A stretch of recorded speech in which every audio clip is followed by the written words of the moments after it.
আর একটা ৭১-এর যুদ্ধের প্রস্তুতি নাও বাংলার মানুষ, বাংলার জনগণ। এবার পাকিস্তানের সাথে নয়, ভারতের সাথে যুদ্ধের প্রস্তুতি নাও। মুসলমান জাগো। এই যে দেখেন কিভাবে ২ টাকার নেতা, ২ টাকার ইসকন নেতা, হিন্দুদের বাউল পণ্ডিত শালা কিভাবে বাংলাদেশের প্রধানমন্ত্রী ডক্টর ইউনূস স্যারকে অপমান করতেছে। শুধু এই না, সে কিভাবে কোরআনকে অপমাননা করতেছে একটু শোনো।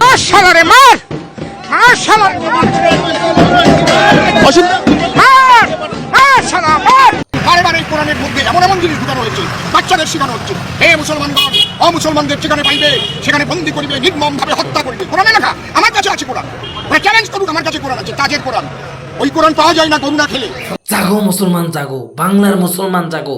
হিন্দুদের সাথে, ভারতের উগ্রবাদী হিন্দুদের সাথে যুদ্ধের সময় এসে গেছে, জিহাদ করার সময় গেছে। মুসলমান কখনো ভয় পায় না। মুসলমান যুদ্ধের মাঠে মরলে শহীদ, বাঁচলে গাজী।